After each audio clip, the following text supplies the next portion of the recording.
SPDMA selaku dosen pengampu mata kuliah Bahasa Indonesia. Nah, yang dimana pada video kali ini saya, Nisa Ulisani dengan NIM E1R02410018 dari Program Studi Pendidikan Matematika Fakultas Keguruan dan Ilmu Pendidikan, yang mana akan membahas informasi terkait dengan ejaan bahasa Indonesia. Yang dimana tugas video ini yaitu untuk memenuhi tugas akhir mata kuliah Bahasa Indonesia. Oleh karena itu tidak perlu berlama-lama lagi, kita langsung saja ke pembahasan materinya. Nah, terkait dengan materi ejaan Bahasa Indonesia ini terbagi menjadi 4 poin, yaitu yang pertama perkembangan ejaan Bahasa Indonesia, yang kedua yaitu penulisan huruf, dan yang ketiga itu penulisan kata, dan yang keempat itu penulisan tanda baca. Nah, yang pertama yaitu terkait dengan perkembangan ejaan Bahasa Indonesia. Di Indonesia sendiri, perkembangan ejaan Bahasa Indonesia itu sudah mengalami 7 kali perkembangan atau 7 kali perubahan. Nah, yang pertama yaitu ejaan Van Ophusen, yang dimana tokoh dari ejaan ini sendiri yaitu Van Ophusen, seorang tokoh Belanda, yang dimana dalam pembuatan ejaan ini dibantu oleh rekannya bernama Nawawi dan Muhtaib. Ejaan ini memiliki beberapa ciri-ciri, yaitu yang mana suatu huruf dilambangkan dengan huruf lainnya, tetapi pelafalannya akan tetap sama. Misalnya huruf Y diganti dengan huruf J. Misalkan pada kata saya, penulisannya akan menjadi saja, tapi pelafalannya tetap akan menjadi kata saya. Dan begitu pun untuk huruf-huruf lainnya yang berkaitan dengan ejaan ini. Nah, selanjutnya cirinya yang lain yaitu penggunaan tanda diakritik apostrof dan tanda diakritik trema atau 2 titik, yang dimana tanda diakritik apostrof ini yaitu untuk menunjukkan sebuah penekanan, yang dimana misalnya pada kata makmur itu pada huruf K-nya diganti dengan tanda apostrof, dan tanda diakritik trema atau 2 titik ini biasanya digunakan pada sebuah kata yang memiliki gabungan huruf vokal. Misalnya itu pada kata kebudayaan, dia kan memiliki gabungan huruf A, yaitu yang dimana pada huruf keduanya itu diberikan tanda 2 titik di atasnya. Nah, ejaan yang kedua yaitu ejaan Suwandi. Ejaan ini disebut ejaan Suwandi karena tokoh yang menciptakan ejaan ini tuh karena tokoh yang menciptakan ejaan ini yaitu Suwandi sendiri. Dia memiliki ciri-ciri yang sama dengan ejaan sebelumnya, yaitu satu huruf dilambangkan dengan huruf yang lain, tapi pelafalannya akan tetap sama. Dan pada ejaan ini imbuhan di pada awalan dan kata depan itu tidak dibedakan. Maksudnya tidak dibedakan yaitu di dalam penulisannya ia akan sama-sama digabung dengan kata yang mengikutinya, serta kata ulang bisa ditulis dengan angka 2. Contohnya itu misalkan pada kata sama-sama bisa ditulis dengan sama 2, seperti itu. Nah, ejaan yang ketiga yaitu ejaan pembaharuan, dan ejaan yang keempat yaitu ejaan Melindo atau ejaan Melayu Indonesia. Namun kedua ejaan ini tidak jadi diresmikan di Indonesia. Mengapa? Karena yang dimana ejaan Melindo itu sendiri tidak jadi diresmikan karena adanya ketegangan politik antara Malaysia dan Indonesia. Nah, ejaan yang kelima yaitu ejaan baru atau ejaan Lembaga Bahasa Kesusastraan, dan ejaan yang keenam yaitu EYD, ejaan yang disempurnakan. Kedua ejaan ini memiliki kesamaan dan perbedaan, yang dimana kesamaannya itu sama dengan ejaan-ejaan sebelumnya, yaitu suatu huruf dilambangkan dengan huruf yang lain, tetapi ciri-ciri ini ada perbedaan dengan ejaan sebelumnya. Misalnya kan pada ejaan yang pertama dan kedua itu huruf Y diganti dengan huruf J, namun sekarang dibalik, yaitu huruf J diganti dengan huruf Y, dan begitupun untuk huruf-huruf yang lainnya. Dan ada juga persamaan dari kedua ejaan ini, yaitu misalnya huruf Z, Y, X, dan Q yang awalnya tidak ada di Indonesia namun sekarang sudah diresmikan menjadi bagian dari huruf di Indonesia. Nah, dan juga ada perbedaan di antara kedua ejaan ini, yang dimana pada ejaan yang kelima yaitu huruf E tidak dibedakan. Maksudnya huruf E yang tidak dibedakan yaitu misalkan pada kata enak dan mumet, kan kedua kata tersebut mengandung huruf E, tetapi perbedaannya itu dalam pelafalannya. Ketika kita mengucapkan mumet dan enak itu memiliki pelafalannya akan berbeda, kita akan mendengarnya berbeda seperti itu. Dan ejaan yang keenam yaitu terjadi perubahan, yang dimana imbuh handi pada awalan dan kata depan itu berbeda, yang dimana pada sebuah awalan di itu dipisah dengan kata yang mengikutinya, sedangkan pada kata depan imbuh handi itu disambung dengan kata yang mengikutinya. Dan kan pada ejaan yang sebelumnya yaitu yang dimana pengulangan kata itu bisa ditulis dengan angka 2, tapi pada ejaan yang ke-6 ini itu harus ditulis lengkap beserta dengan unsur-unsurnya. Semisalnya pada kata sama-sama, kan yang awalnya tadi itu saya tulis dengan angka 2, tapi sekarang harus ditulis lengkap harus ditulis lengkap beserta unsur-unsurnya. Misalkan sama-sama harus ditulis seperti itu. Dan ejaan yang terakhir yaitu EB atau ejaan bahasa Indonesia, yang dimana ejaan ini sudah disempurnakan dari ejaan-ejaan yang sebelumnya, yang dimana disempurnakan dari segi huruf diftong, yaitu huruf diftong itu sendiri itu gabungan dari huruf vokal, yang dimana awalnya ada 3, namun sekarang terjadi penambahan 1, sehingga total dari huruf diftong yaitu 4. Dan ejaan ini juga disempurnakan dari penggunaan huruf tebal yang sekarang ditambahkan dari misal pada judul, pada subtema dan tema dari kamus, dan untuk mengkhususkan sebuah huruf, dan juga untuk pemberian huruf tebal pada sebuah judul buku. Nah, materi yang kedua yaitu terkait dengan penulisan huruf. Di sini ada beberapa hal yang harus kita pelajari atau pahami terkait dengan penulisan huruf. Yang pertama yaitu huruf abjad, huruf vokal, dan huruf konsonan. Yang dimana huruf abjad itu terdiri dari 26 huruf yang mencakup huruf vokal dan huruf konsonan.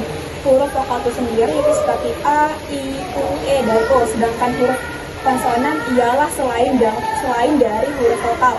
Nah, selanjutnya terkait dengan huruf diftong. Huruf diftong itu sendiri yaitu sebuah gabungan dari huruf vokal, misalkan AI, AU, dan EI. Itu terdapat pada kata pulau, kan ada gabungan dari huruf vokal AU. Dan selanjutnya itu terkait dengan gabungan dari huruf konsonan, misalnya itu KH, NG yang bisa kita temui pada kata akhir misalnya. Dan selanjutnya itu terkait dengan huruf kapital. Huruf kapital itu biasanya kita gunakan pada sebuah awalan nama agama, sebuah nama seseorang, dan untuk menulis di dalam sebuah petikan langsung. Dan selanjutnya itu terkait dengan huruf miring. Huruf miring ini biasanya digunakan untuk mempertegas sebuah kalimat dan untuk mengungkapkan sebuah bahasa daerah. Dan yang terakhir itu terkait dengan huruf tebal. Nah, huruf tebal ini biasanya untuk menegaskan sebuah tulisan yang sudah bercetak miring, dan untuk sebuah nama buku atau judul buku di dalam daftar pustaka. Nah, terkait dengan materi berikutnya itu yang ketiga, yaitu terkait dengan penulisan kata, yang dimana penulisan kata ini susunan dari kata-kata untuk membentuk sebuah kalimat. Nah, dimana untuk membuat sebuah kalimat kita harus bisa mengerti dari berbagai macam kata itu sendiri. Nah, di sini ada beberapa hal yang perlu diperhatikan. Yang pertama terkait dengan kata dasar dan kata imbuhan, yang dimana kata dasar itu belum ditambahkan dengan unsur-unsur bahasa yang lain.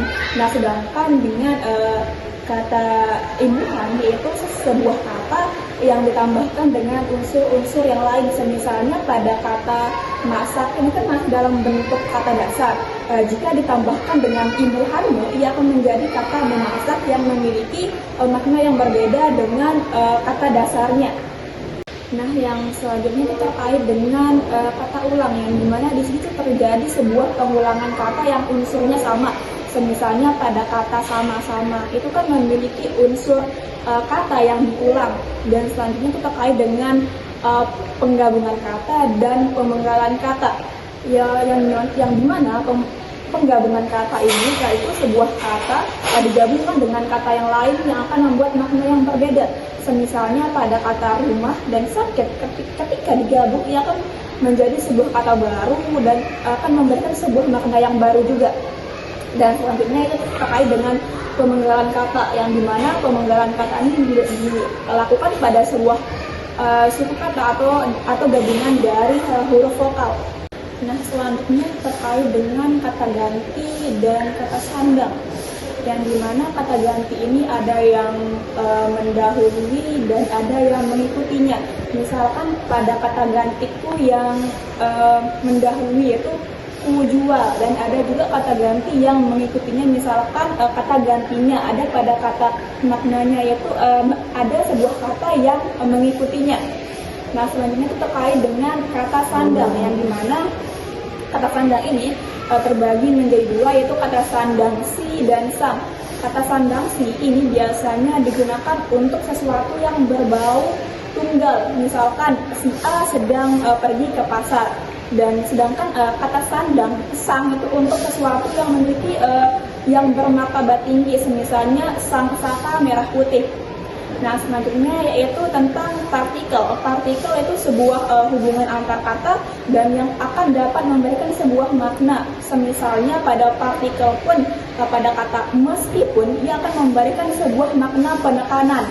Dan selanjutnya itu terkait dengan bilangan dan angka. Apa sih bedanya bilangan dengan angka? Kan keduanya mirip, seperti kan keduanya memiliki kemiripan. Nah, yang dimana bilangan ini bisa ditulis dalam bentuk huruf yang hanya dalam bentuk satu kata, semisalnya yaitu 100 dan 1000. Nah, sedangkan angka ini merujuk pada sebuah tinggi, panjang, dan berat yang mana harus dinyatakan dalam bentuk angka, seperti itu. Nah, materi yang keempat itu terkait dengan penulisan tanda baca, yang dimana penulisan tanda baca ini yaitu menggunakan sebuah simbol-simbol agar si pembaca lebih bisa memahami dari sebuah tulisan. Yang dimana tanda baca yang sering kita jumpai yaitu seperti yang pertama, tanda titik, yang dimana tanda titik ini biasanya digunakan untuk mengakhiri sebuah pernyataan. Dan yang kedua itu tanda seru. Nah, tanda seru ini biasanya digunakan untuk menyerukan sebuah perintah, semisalnya kamu harus pergi sekarang. Dan selanjutnya yaitu tanda tanya, yang dimana tanda tanya ini digunakan untuk menanyakan sebuah hal yang belum diketahuinya, semisalnya kamu habis dari mana, seperti itu. Dan selanjutnya itu tanda kurung. Nah, tanda kurung ini biasanya digunakan untuk mengapit sebuah keterangan atau memberikan sebuah penjelasan, semisalnya pada kalimat saya habis membuat surat izin mengemudi. Nah, yang dimana diberikan sebuah tanda kurung yang isinya bertulisan SIM yang memperjelas dari kalimat sebelumnya. Dan penggunaan tanda koma. Nah, tanda koma ini untuk memisahkan induk kalimat dengan anak kalimat. Contohnya yaitu jika saya diundang terus koma, saya akan datang. Nah, seperti itu. Dan selanjutnya yaitu kata hubung, yang dimana kata hubung ini biasanya digunakan pada sebuah kata yang terjadi pengulangan yang memiliki unsur-unsur yang sama, yaitu misalkan pada kata sama-sama itu terjadi kan sebuah pengulangan kata yang harus membutuhkan kata hubung, seperti itu. Dan yang lain itu tanda petik, yang dimana tanda petik ini biasanya digunakan di dalam sebuah naskah untuk menuliskan sebuah percakapan. Dan ada juga tanda petik tunggal, yang dimana pada tanda petik tunggal ini biasanya berada di dalam sebuah petikan langsung yang berada di dalam petikan yang lain, seperti itu. Dan selanjutnya yaitu tanda garis miring. Nah, tanda garis miring ini biasanya digunakan di dalam sebuah alamat, misalkan jalan asmara, terus jalan asmara, terus nomor 10. Biasanya itu diberikan tanda garis miring untuk membedakan nama jalan dan nomor jalan dari alamat tersebut. Dan selanjutnya yaitu penggunaan tanda titik dua. Nah, tanda titik dua ini biasanya digunakan untuk mengakhiri sebuah kalimat dan diikuti dengan sebuah kata-kata pemerincian. Semisalnya, saya akan membeli barang, yaitu diberikan tanda titik dua terus diikuti dengan pemerincian seperti buku, pulpen, dan penghapus. Nah, selanjutnya yaitu tanda titik koma, yang dimana tanda titik koma ini digunakan untuk memisahkan sebuah kalimat. Ia memiliki kesamaan dengan tanda koma, tetapi tingkatan titik koma ini lebih tinggi ketimbang dengan tanda koma. Semisalnya pada kalimat ini sudah malam, terus diberikan tanda titik koma, anak-anak masih mengerjakan tugas. Dan selanjutnya yaitu tanda pisah, yang dimana tanda pisah ini biasanya digunakan pada sebuah bilangan dan merujuk pada sebuah tempat. Misalnya pada bilangan itu kan 11 hingga 19 itu diberikan tanda pisah, dan jika merujuk pada sebuah tempat itu dari Jakarta terus Surabaya itu diberikan tanda pisah di tengah-tengahnya. Terus selanjutnya yaitu tanda kurung siku. Tanda ini digunakan untuk memberikan sebuah penjelas, yang dimana tanda kurung siku ini terdapat di dalam tanda kurung. Dan yang terakhir yaitu tanda penyingkat apostrof, yang dimana tanda penyingkat ini digunakan untuk menyingkat sebuah kata. Misalnya pada kalimat kamu jadi datang bukan, sehingga bisa dipersingkat menjadi kamu jadi datang kan. Nah, seperti itu. Terkait dengan kesalahan-kesalahan yang mungkin terjadi pada ejaan bahasa Indonesia, yaitu seperti pada penggunaan huruf kapital. Biasanya itu kan pada sebuah awalan nama itu menggunakan huruf kapital, tapi kebanyakan itu tidak. Dan yang kedua yaitu terkait dengan tanda baca. Kebanyakan orang itu salah dalam penempatan tanda baca, yang dimana misalkan setelah tanda baca koma kadang tidak diberikan spasi seperti itu. Dan selanjutnya itu pada kata baku, misalnya pada kata aktivitas, kebanyakan orang itu menulisnya aktivitas. Dan kesalahan yang lain juga berada pada sebuah pemenggalan kata, yang dimana kebanyakan orang itu salah di dalam memenggalkan sebuah kata. Yang benar yaitu dimana pemenggalan kata itu dilakukan pada setiap suku kata seperti itu. Dan hanya itu mungkin beberapa terkait kesalahan yang terjadi pada ejaan bahasa Indonesia, di mana solusi atau cara kita meminimalkan kesalahan-kesalahan tersebut yaitu dengan menambah literasi kita, yaitu bagaimana cara kita belajar dari kamus besar bahasa Indonesia ataupun dari UED. Nah, yang dimana kita bisa melatih juga keterampilan kita di dalam menulis, yang dimana hal itu kembali lagi kepada diri kita, kepada personal. Apakah kita ingin tahu bagaimana ejaan bahasa Indonesia yang baik dan benar. Demikianlah tadi pemaparan materi terkait ejaan bahasa Indonesia dari saya. Saya mohon maaf apabila banyak kekurangan dari video ini, dan saya ucapkan terima kasih. Hanya itu yang dapat saya sampaikan. Sekian, wassalamualaikum warahmatullahi wabarakatuh.